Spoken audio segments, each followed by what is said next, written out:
Turbo engine running. Absolute genius. Get this. Welcome. This is the show where we bring you Science. What that essentially means is discoveries, Advances. questions, Research. technology. Unbelievable. Without further ado, This is The Naked Scientist. Hello, welcome to the Naked Scientist podcast. This is the programme where we bring you the biggest breakthroughs and talk to the major movers and shakers in the worlds of science, technology and medicine. I'm Chris Smith, and today, Titans of Science returns with melanoma expert and Australian of the Year, Georgina Long.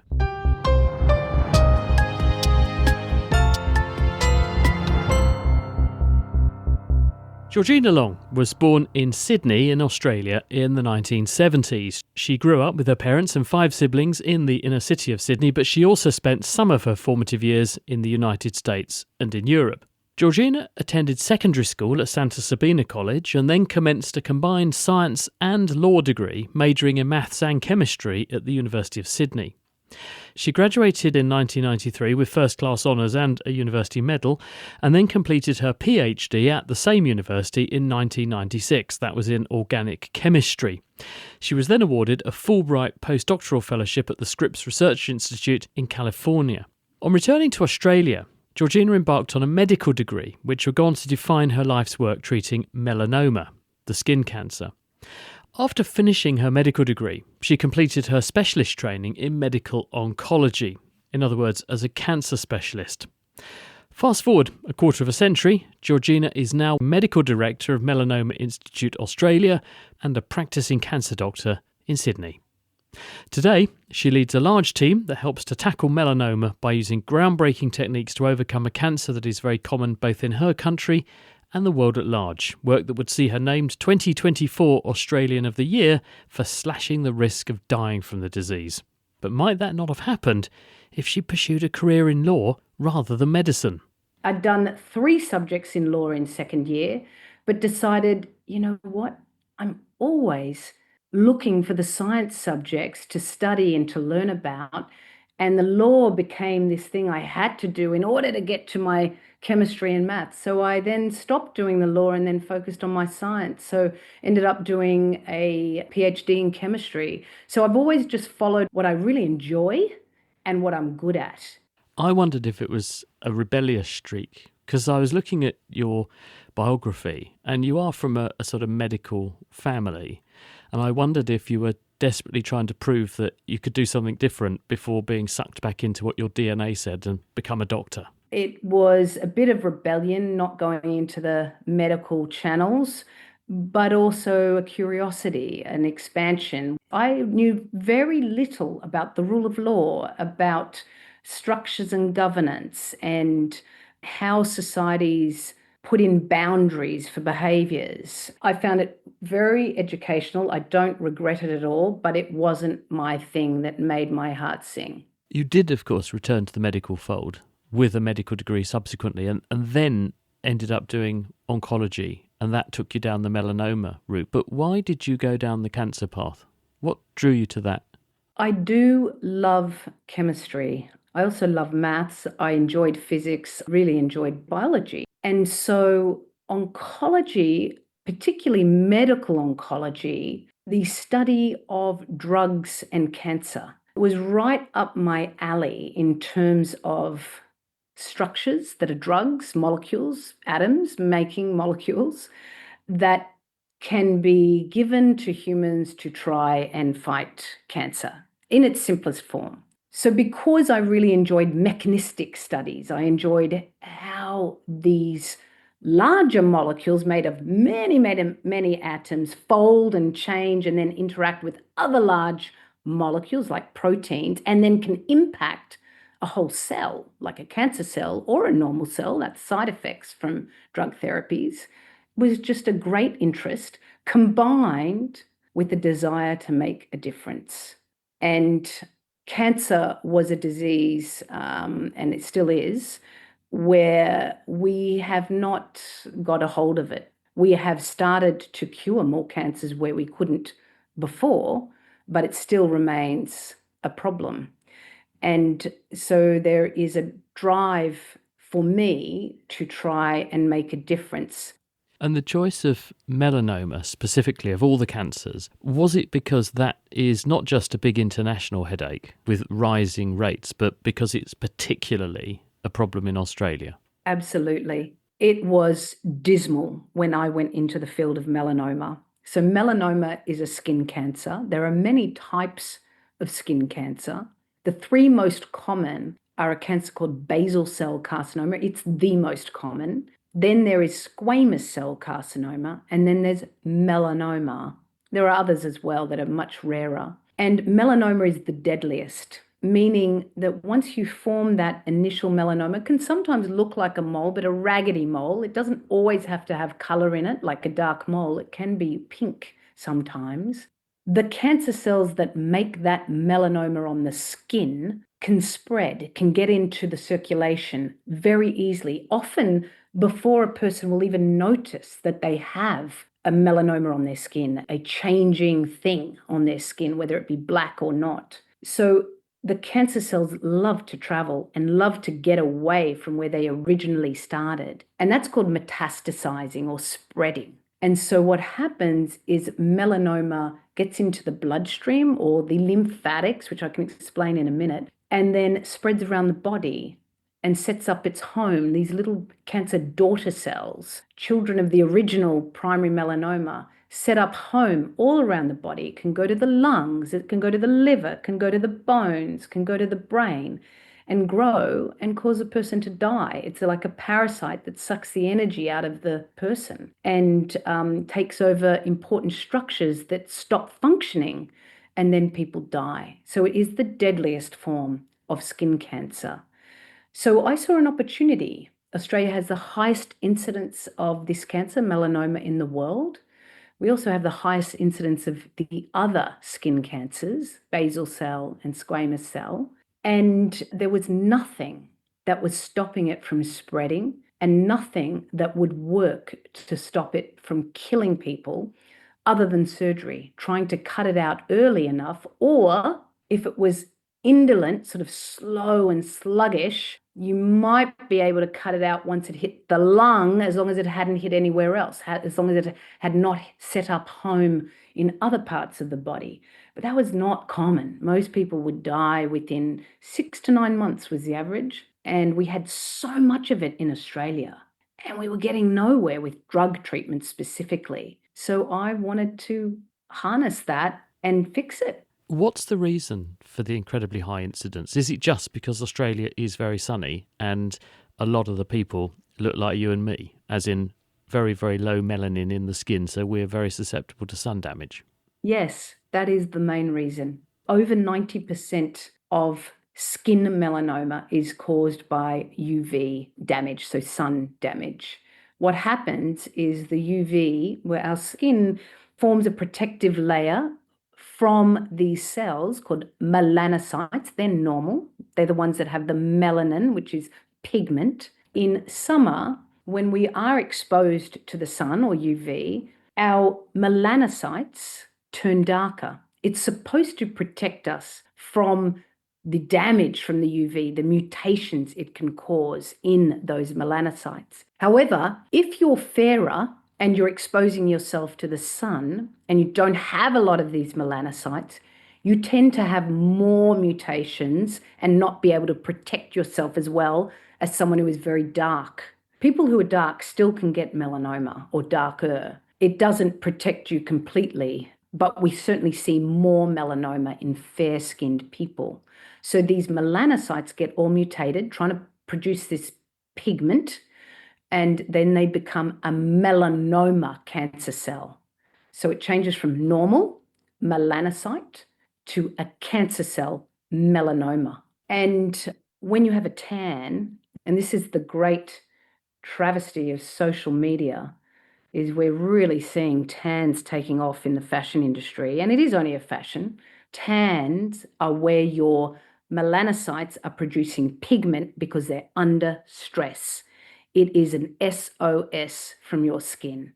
You are increasing your risk of melanoma, but not only melanoma, other skin cancers as well. What makes it so aggressive, though? Because you mentioned that it spreads everywhere and that the time from diagnosis to death is very, very short, or at least it was when you first got interested in this as a medical student. What gives it those aggressive characteristics? That's the million-dollar question. We have scientific terms for this, like the mesenchymal phenotype, and various other words to describe whether cancer cells like to spread or whether they like to sit tight and sit in one spot. But we don't know why exactly. That is what we are pursuing. What we can say, though, is that melanoma, because of the UV impact, the melanocytes, or the cancer cells, melanoma, have a lot of mutations. They are really, let's say, scraggy looking cells if you looked at the DNA. Lots of abnormalities and mutations. And if they survive and don't undergo our normal body's way of dealing with rubbish, which is to kill it, our body kills bad cells itself often. But if it survives that process, these are pretty ugly, mutated looking cells, very different from their neighboring cells. And so this has given us this opportunity to use the immune system to fight melanoma very, very effectively. Because they're so different to the neighboring cells, it's actually easier to push one's own immune system in the right way to recognize those melanoma cancer cells as abnormal and kill them. So that's where our success has come in the last 15 years. And we've led the way across cancer with that. Why do you need to give the immune system the push, though? Why, if they are so different and they stand out like a sore thumb, does the immune system not just go after them anyway? So we think they do. We know that people spontaneously cure themselves of it, let's say, or it spontaneously regresses or goes away. I have had in my career in melanoma 3 patients where that has happened, where we have melanoma that's spread, particularly in the lung. We've biopsied it, we've proven it's melanoma. We do another scan and it starts shrinking and going away on its own. That's a spontaneous remission. And that tells us that there are times where your immune system can recognize it as very foreign and odd and eradicate it. So it can happen. That's the first thing. Rare, but it can. The other thing is we see this in the initial melanomas. When they're cut out, so let's say again you have a mole-looking craggy thing, not quite a mole, it looks more jagged and ugly than a mole on your, let's say, your forearm, and your dermatologist or your local GP removes it. The pathologist, that's the doctor that looks at what the clinician with the patient sends to them. So the clinician or the GP will send it to a pathologist. The pathologists look down the microscope and they often will see evidence of the immune system gobbling at the primary melanoma. And that's called regression. It's actually standardly reported in melanoma pathology reports for skin lesions that are removed, if that makes sense.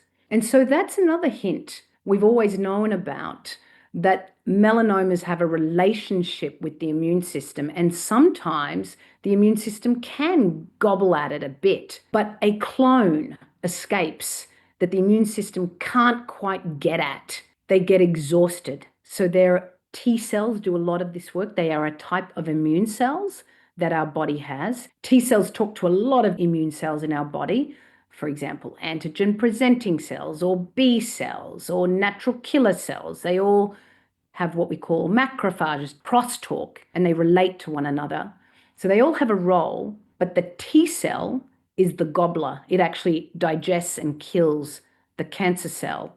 And so what we think happens is that the T cells can get exhausted. And cancer cells in general are smart, particularly melanoma cells, and they start expressing on their surface handshakes for the immune system that say, hey, I'm your friend. It's like they've got this cloak, like from Star Trek, that they put over themselves so that the T cells can't see them anymore. Or it's like a handshake to the T cells that's about to gobble up the cancer cell that says, hey, I'm your friend, don't kill me.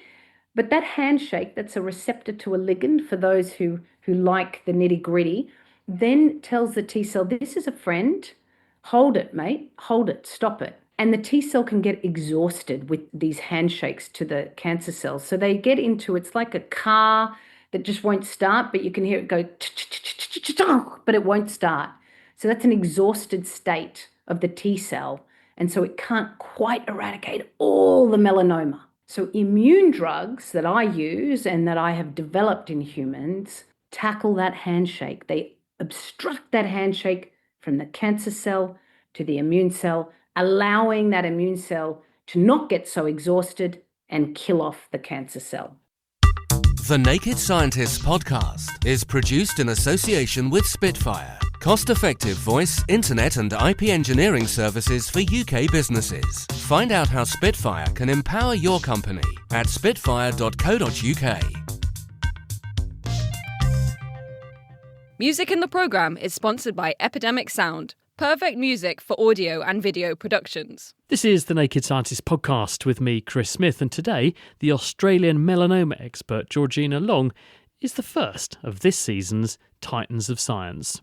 If we compare the pre-Georgina Long era and the post-Georgina Long era, once you come in with these sorts of agents that can interrupt the handshake, what sort of a difference does that make to disease response rates? It is absolutely phenomenal. 10, 15 years ago, advanced melanoma, stage 4 melanoma, the average person would survive 9 months. Very few people got to 5 years. In fact, less than 5% of people with advanced melanoma got to 5 years alive. Now, well over 50% of people are getting to 5 years, the majority of whom we call cured.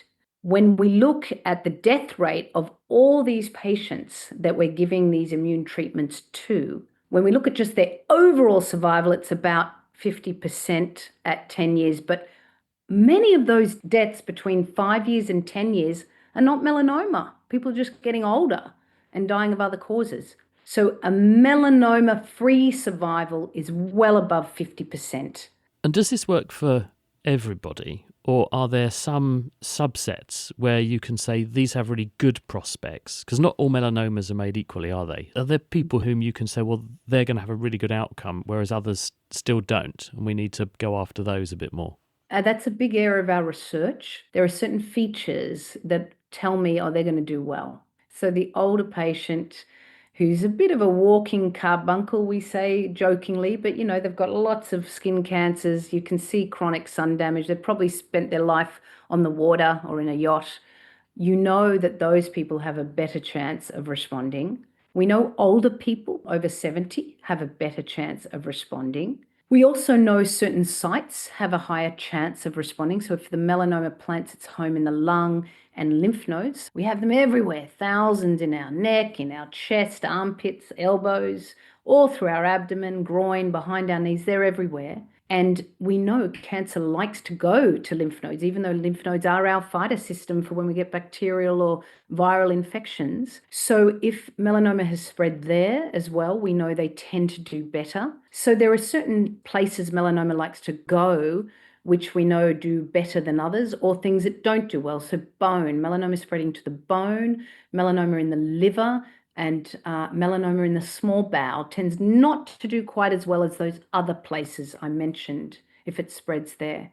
So those are clinical factors that I can say. Also older age, all those things, sun damage, etc. Why, Georgina, do those carbuncles, as you so diplomatically dub them? Why does it seem paradoxical the people with more sun damage and more cancer burden do better?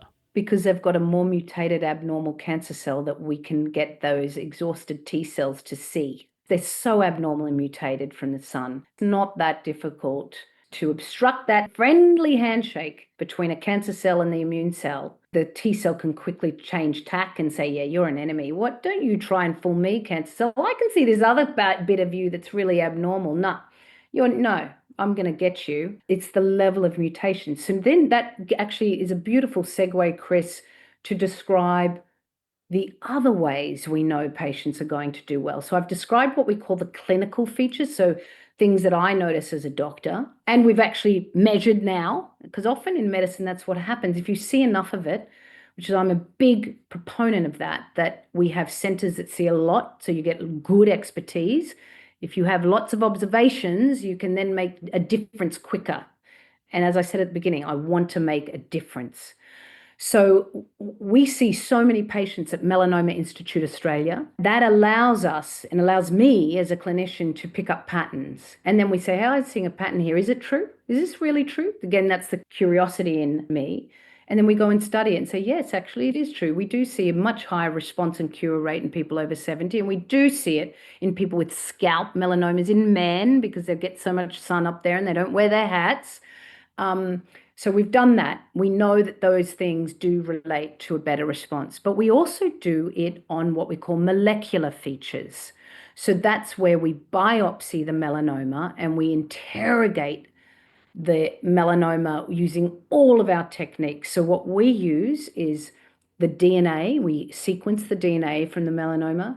We look at the RNA expression. That tells you about what genes are expressed in the melanoma. We look at what we call immunohistochemistry, and that's where we stain the melanomas to see what proteins that melanoma is expressing. And then we look at other things like circulating tumor DNA in the person's bloodstream, etc. And we're also starting to include the microbiome. We've studied that as well. But the main three are the DNA, the RNA expression, and the immunohistochemistry. And with those three plus a few other things, we can actually predict pretty well whether a melanoma is likely to respond to these immunotherapies. So things like high tumor mutation burden. So a tumor mutation burden in the cancer cell is how much the DNA is scrambled. The more scrambled from the UV, from the sun, the higher the tumor mutation burden. And we know those melanomas respond well. So that's a molecular finding that matches our clinical finding, the walking carbuncle, so to speak. I know some of my patients laugh when we talk about it. It's always said in jest. And often an older Australian will tell you very openly, I spent my whole childhood on the beach in the sun getting burnt, peeling layers and layers of skin. So we have no problem discussing that in Australia. So we see molecular characteristics that show us that. Then the other one is the interferon gamma signature. And what is that? That is a surrogate for activated T cells. So T cells who are trying to get in there and kill the cancer, but they're exhausted, they will have high interferon gamma signature. But we also look at other signatures, angiogenesis, hypoxia, trafficking, all sorts of signatures that we put together in our test. And we now use that to help us work out whether a patient will respond to immunotherapy or not. And the great thing, and this is what I'm really proud of, because I just want to narrow that 50% who are dying of melanoma. I want to get that smaller and smaller and smaller. And we're doing that, is we're now using that so early in what we call stage 3 melanoma. So that's not when it's advanced and spread. That's when it's only gone to the nearby lymph node. So again, if I have one on my forearm, it goes to the nearby armpit. We biopsy that.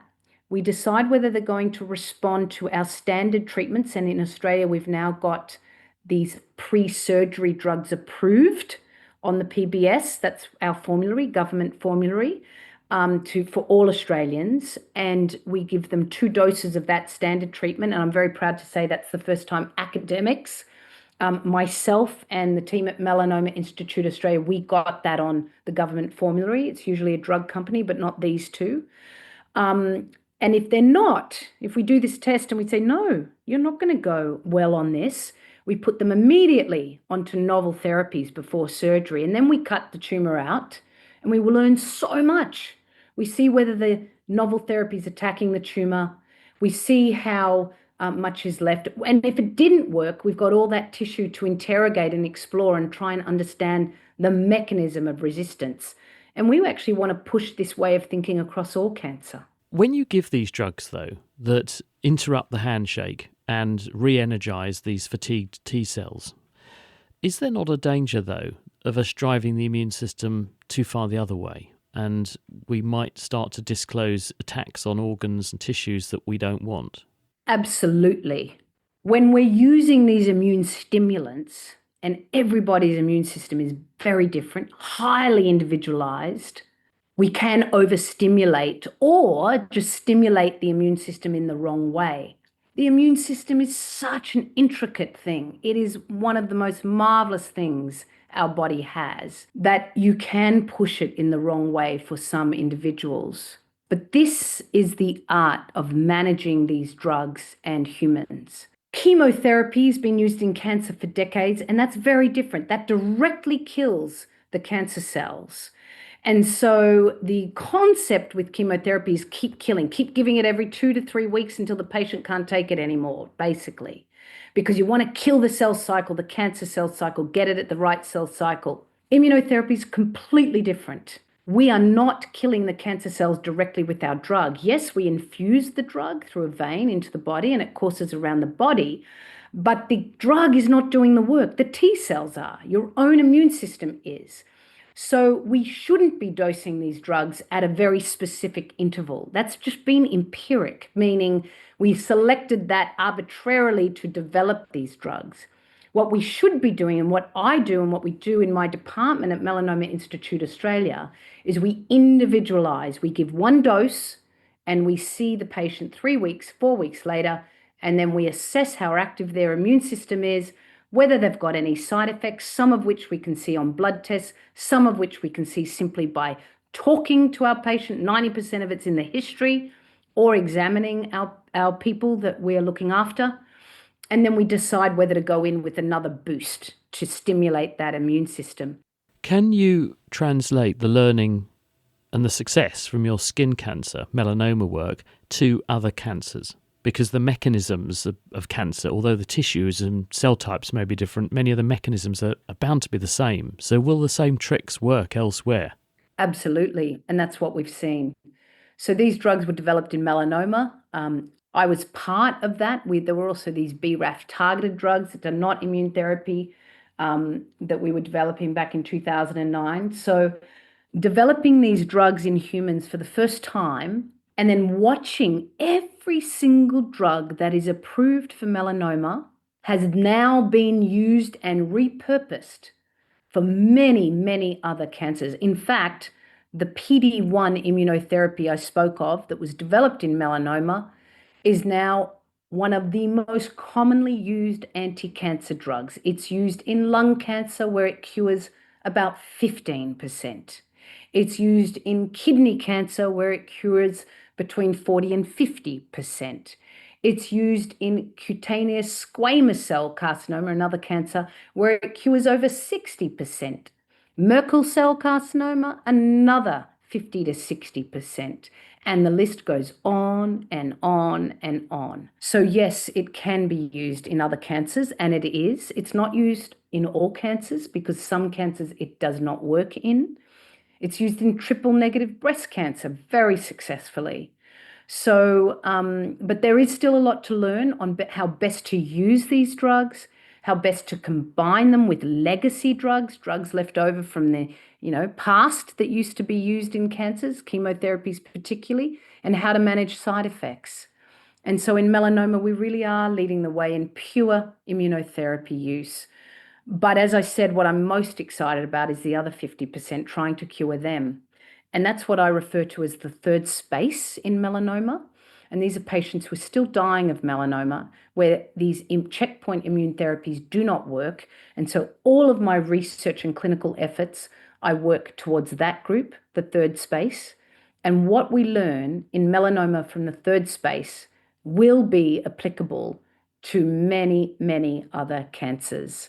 And so that's the approach we're taking in melanoma. And I hope we're pushing boundaries for all cancers. And we learn from other cancers too.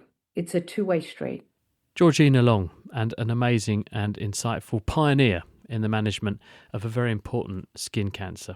We will be sure to check in with her again to find out how she is continuing to drive down cancer rates across Australia and the rest of the world. That's all we've got time for today. Do join us on Friday, though, when we're going to be examining the role of volcanic eruptions in driving the emergence of the Black Death in Europe, and why Russia currently has no means of sending its cosmonauts into orbit. A big thanks to all of you, our loyal listeners who are helping to support the programme. Some of you signed up just this last week. Thank you very much indeed. You're donating to the programme at nakedscientist.com/donate It means a huge amount to us, and it really does help to keep the show on the road. You can also help to keep the show on the road by telling everyone about us, by leaving reviews at your favourite podcasting platforms. You can also find out more about us on Instagram, LinkedIn and X. The Naked Scientists are also generously supported by Rolls-Royce. Thank you, Rolls-Royce. I'm Chris Smith. From all of us here at The Naked Scientists, thank you meanwhile for listening, and until next time, goodbye.